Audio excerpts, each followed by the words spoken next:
Welcome back to the Saturday Show, 97.5, the KSL Sports Zone. Christian Esparza, Alex Napoles, our good friend PNW Ute, agrees with us on YouTube. Hey, PNW, man. He says, yeah, DJ equals the Pat McAfee of KSL Sports.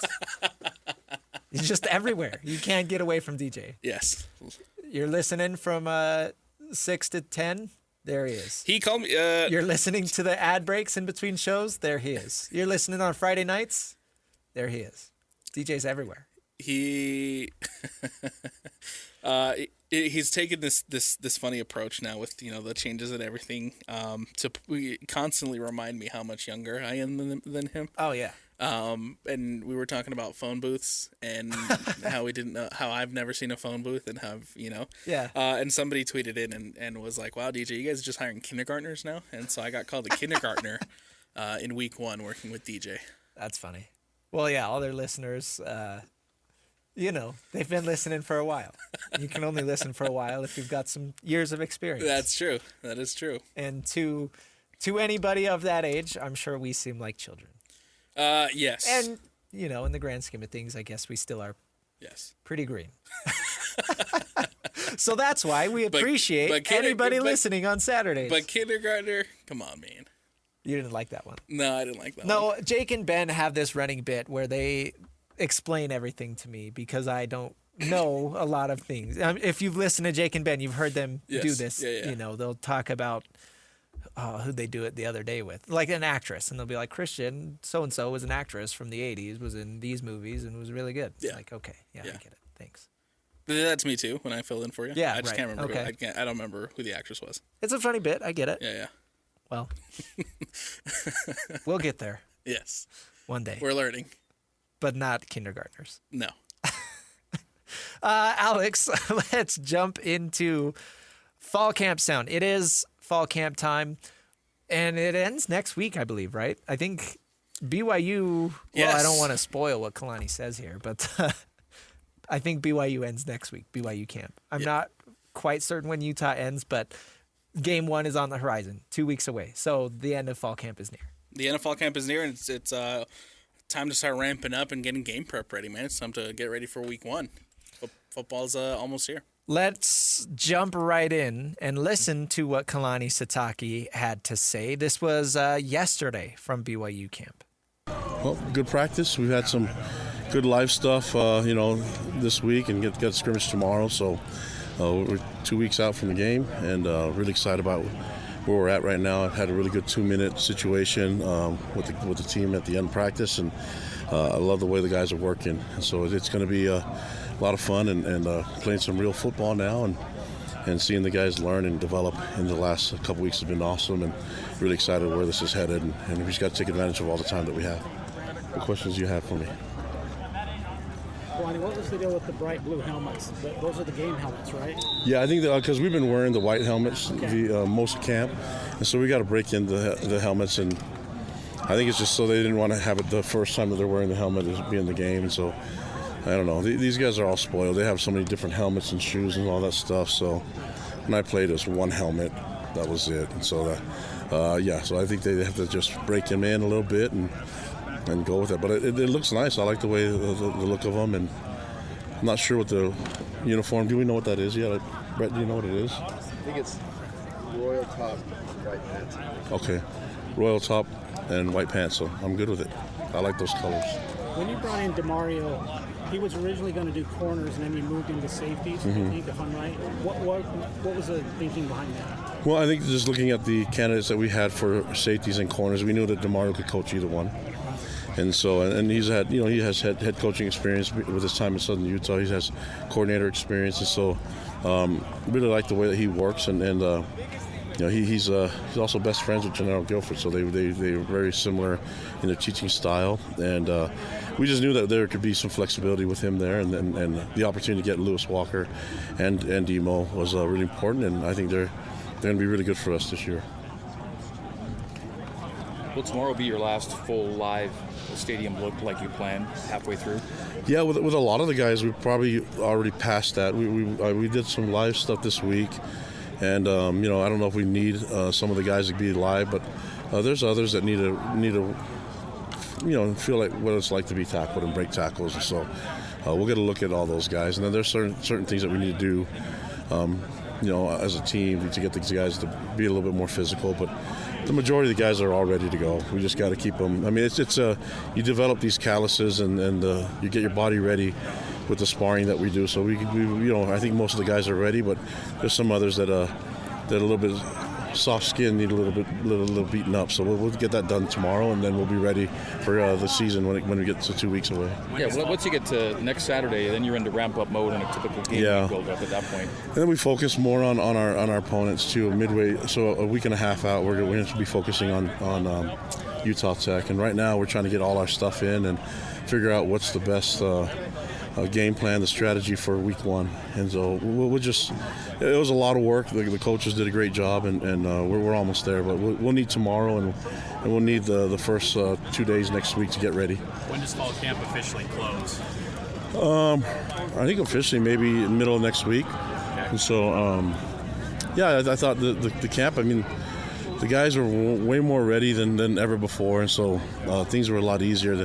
You could tell these guys spent a lot of time being football junkies and studying the game and studying. I mean, they did a lot of player-run meetings and player-run practices where they actually got together and took the initiative themselves to get their team ready. So a lot of the teaching, it was already done before we even got to camp, and I'm really pleased with the way they responded to it. And now we're just focusing on the technique and all the little details that can get us there. Back in spring, Kelly Pinga noted that maybe an area that was a focus going into fall was the depth at cornerback. How do you feel about that? Guys emerging, we saw like Kevin Doe in some coverage today. Mm-hmm. Just how do you feel about the depth at cornerback after Shmev and Trey?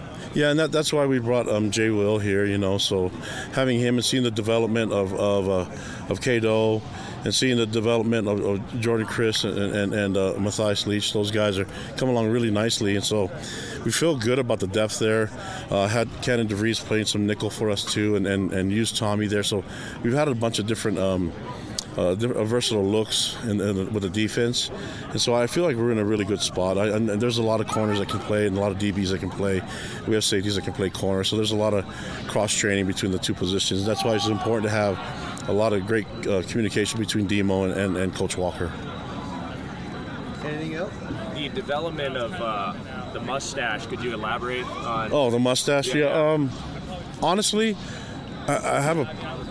Okay, Kalani is still talking, but you heard it right there. They spend, I kid you not, Sean, how much time was left? They spend 2 minutes talking about Kalani Sitake's mustache.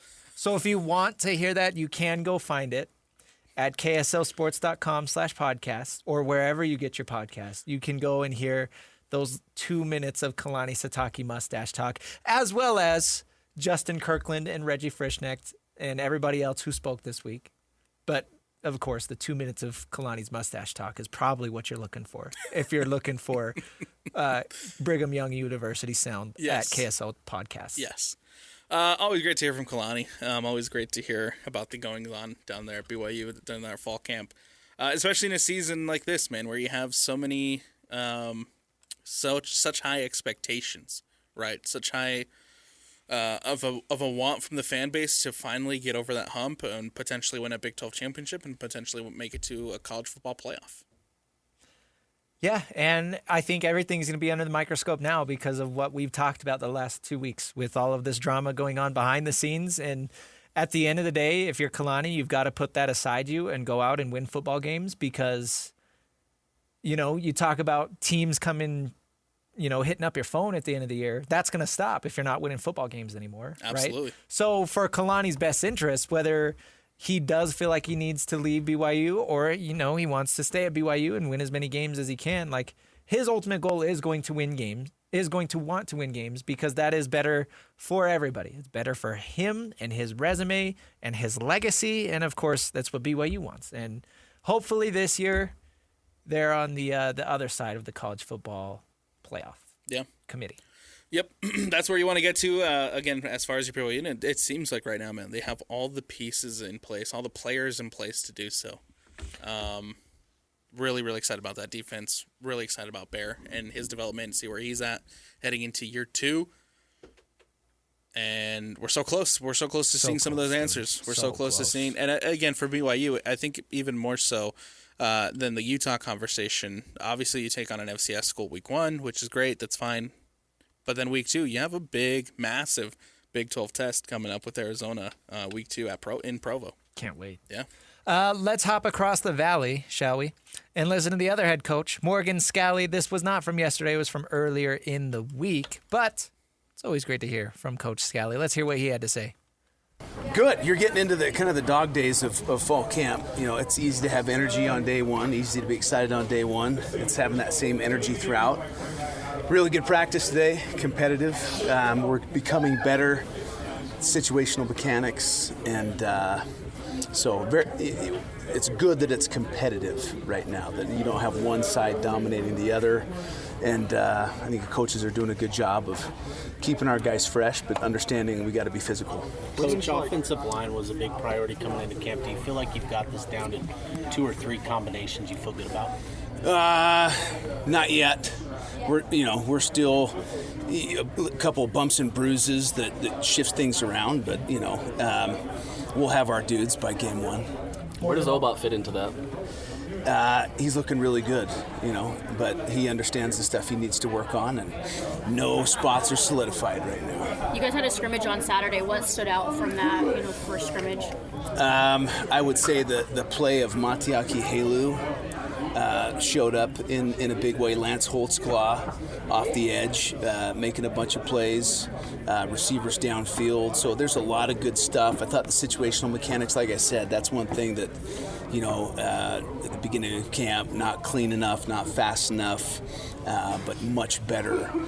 I'd say red zone work, kind of a mixed bag. We need to be more efficient, not enough touchdowns in the red zone, too many field goals.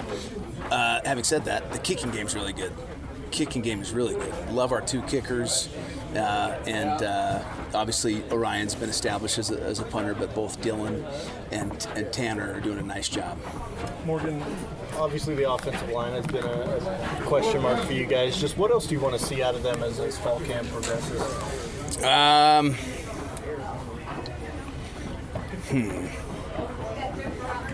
I would say I think we've gotten to the point where we're physical enough. The pre-snap penalties are being cut down. Just continued progress. There's not one glaring thing where I'm sitting there saying, like, we're deficient here.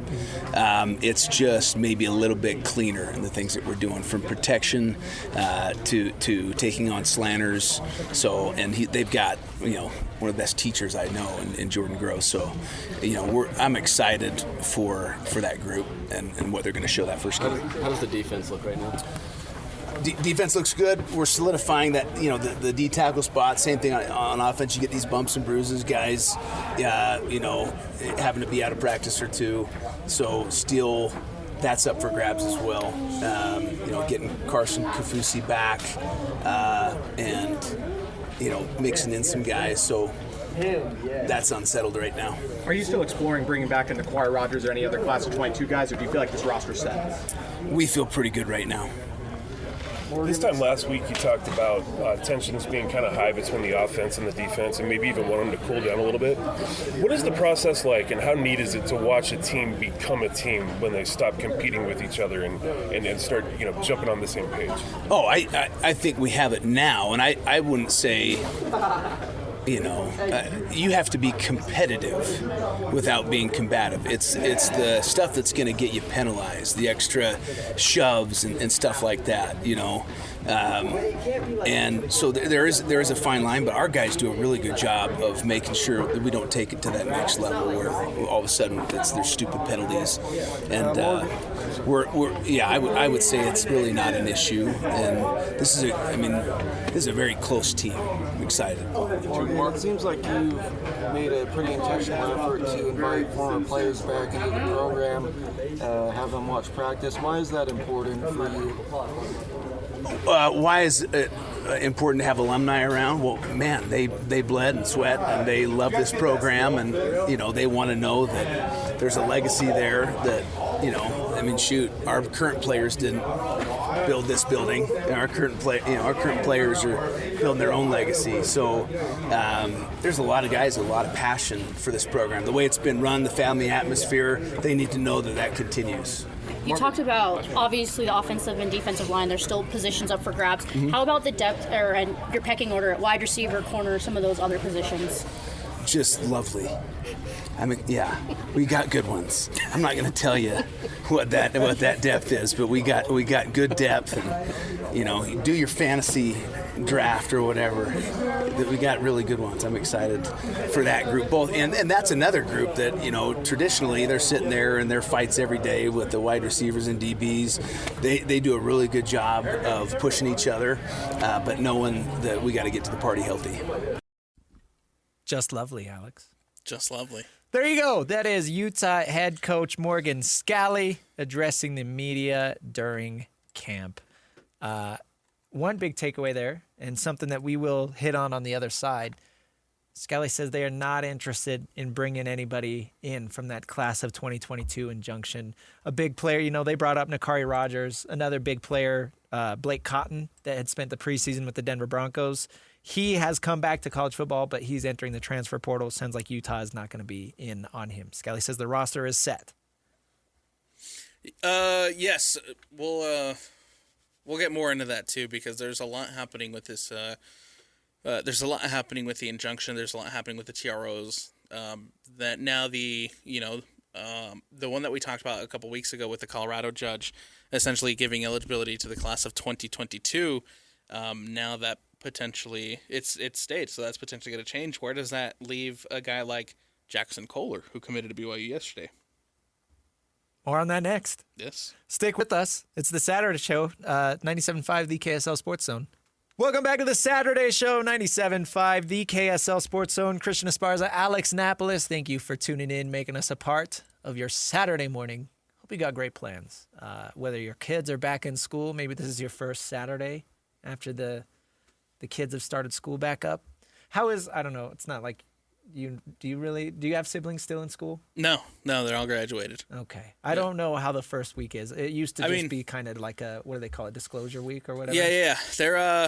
They're both in college, and so they still go to school, but it's drastically different from high school, so I don't have anybody at the high school age or the high school level. Or younger, yeah. But I would assume the first week they're not asking a lot of these kids. Probably not, no. I mean, from when I was in high school and from when we were in high school, I don't remember ever doing anything that first week. It was, these are the rules, and we'll start work next week. There you go. Yeah, why even bother? If your kids started school and now you have to have them back in the house, maybe it's a good thing. I don't know. Some people want the kids out. My parents are definitely ones that wanted us out. After 3 months or however long summer vacation was, like, my mom was like, "Get out of here. Go back to school." I won't name drop, but people here at the station that have kids, I've overheard a conversation and like, "Yeah, I'm so ready for my kids to start school again." That happens. It's funny. Yeah, it's that time of year, man. But I hope everybody, who has children that are going to school, whether that's high school, college, elementary, whatever the case may be, hope you guys have a fantastic school year. You heard on the intro there, it is time for 5 minutes of. Got a few things left to talk about, not a ton of time left. But Alex, let's start here. You ever seen The Office, the episode where Michael's talking about Jan made him get a vasectomy and then made it get reversed, and it was snip, snap, snip, snap, snip, snap? Yes. That's where we're at with the class of 2022 injunction. Right. They were not eligible. They were eligible. Now they're not eligible again unless ... I think one of the most annoying things about this whole situation is the fact that this all could have been avoided had the NCAA just grandfathered the class of 2022 into their new 5-for-5 rule. But why would they do that? Because that's too easy. And the NCAA wants to make things difficult, and they want to ruin everybody's lives. Yes. So why would they do that? Yes. Because now they are willing to take this to court for seemingly each individual case. And I know it's not quite that bad, but so the latest on the ruling is you are ineligible unless you had a previous lawsuit filed. What are they calling it? Restraining order filed, which is funny language. I don't know why it's technically called that. That's beyond my salary level of expertise. But all I know is that certain people are still eligible. Names like Jackson Kohler. Jackson Kohler, because and big shout out to our guy Mitch Harper for putting this out there. But Mitch put out that because Kohler is involved in a TRO that's happening in the state of California, it has he will still have eligibility for now. So and I say fans. for now because I'm sure the NCAA is going to go after that TRO as well. Essentially what had happened was, if you remember the Judge Sweeney, and I only remember Sweeney because of Sydney. Judge Sweeney. Wait, go back. I only remember it's Judge Sweeney because of Sydney. Okay. Judge Sweeney gave a TRO in this Colorado that essentially gave eligibility to 2022 class of 2022 athletes. That TRO has now stayed after the NCAA won an appeal. So the big one from Colorado has now been stayed, but apparently Kohler and his situation is happening in California, which is a whole different other TRO. Which again, like, why can people go to one state, file something, get a TRO there, and then have a completely different situation in another state, in another whatever? It's all confusing. It's all crazy to follow, and it all could have been avoided had the NCAA just said, "Hey, you know what? Class of 2022, you guys are getting the short end of the stick. Yeah. We're going to grandfather you into all this." Right.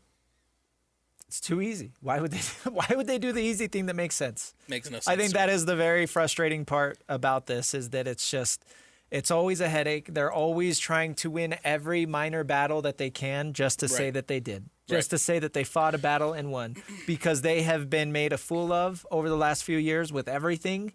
So now they feel like they being the NCAA, feel like they need to save face and make themselves look better with every single court win that they can get. So that's the point where we're at.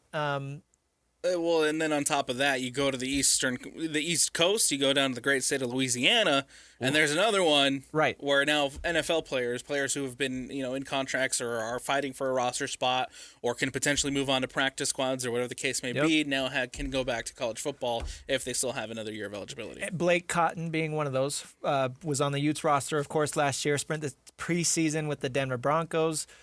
You just heard Morgan Scalley in the previous segment. He was asked about Nakari Rogers, was a name that was also brought up multiple times this offseason.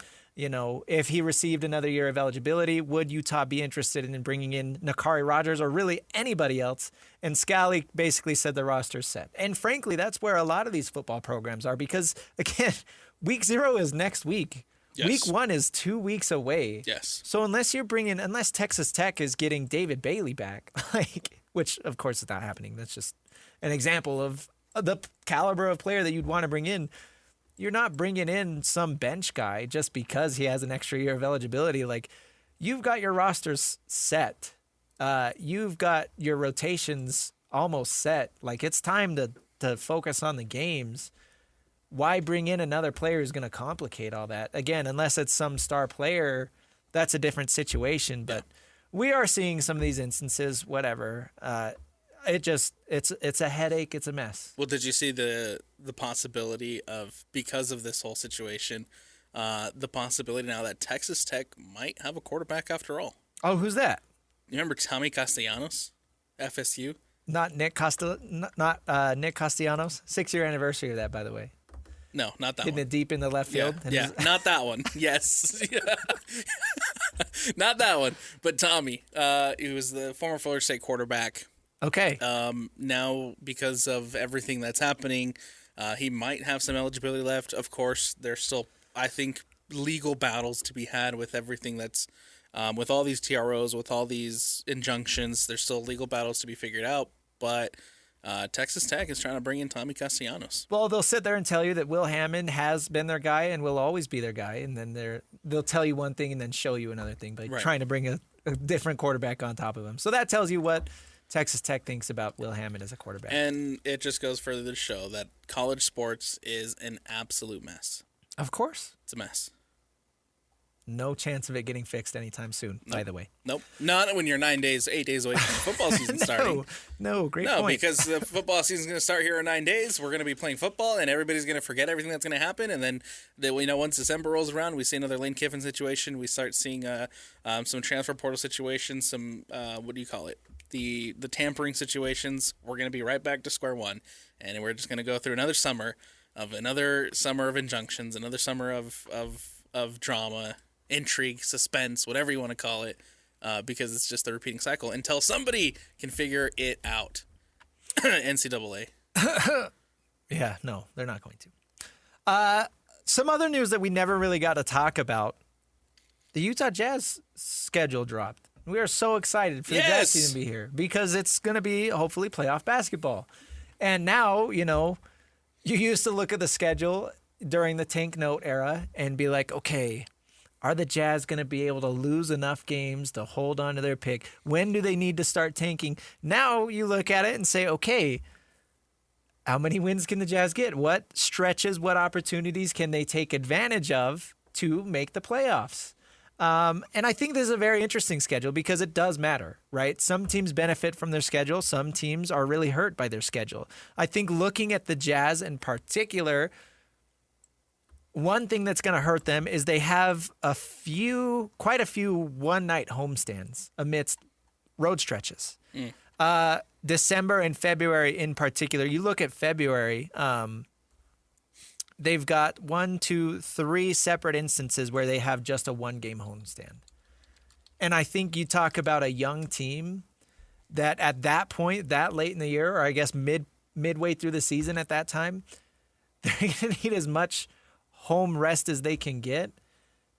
That's an area where you look like, okay, if stuff hits the fan, it's probably going to be around then. Yeah. Because you've got your young team hitting the wall, kind of unraveling, not knowing how to make a playoff push at that point.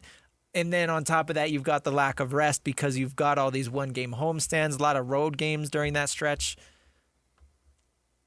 Not a fan of the way that this schedule cracked during the month of February for the Utah Jazz. Yeah, it's not. Plus, you have the All-Star break kind of smack down right in the middle of everything. Right. At least you get the break there. But of course, are they at home hanging out? Probably not. Probably not. I do think there are a couple things that stick out to me as far as the schedule goes, and of course, I think a lot of people have national intrigue when it comes to the national games, and so of course you have AJ DeBonsa versus Darren Peterson on national television coming up in that month of February that you're talking about. Sucks they have to make us wait that long. I know. February 27th. But you'll be able to see Darren Peterson and AJ DeBonsa going head to head in Utah on national television. And that was on purpose too because it's AJ DeBonsa coming back to Utah. Absolutely. So of course their first meeting was always going to be in this state. But it is weird. Yeah, they're not going to play until February, and then they play again. Only the only other time they see them 1 week later. Yes. So their 2 games against Washington are 1 week apart, end of February and beginning of March. That's odd. And then, of course, you have pretty early on in the season, you'll be able to see what Walker Kessler looks like in yellow at the Los Angeles Lakers. Coming to Utah. The first Sunday of the NBA season. October 25th. Yeah. You think he's going to get booed? I'm hesitant to say yes, but I think probably yes. Yeah, there was because the reaction that I've seen online and some of the stuff that I've seen people say online since the schedule was dropped about specifically the Los Angeles Lakers was the fact that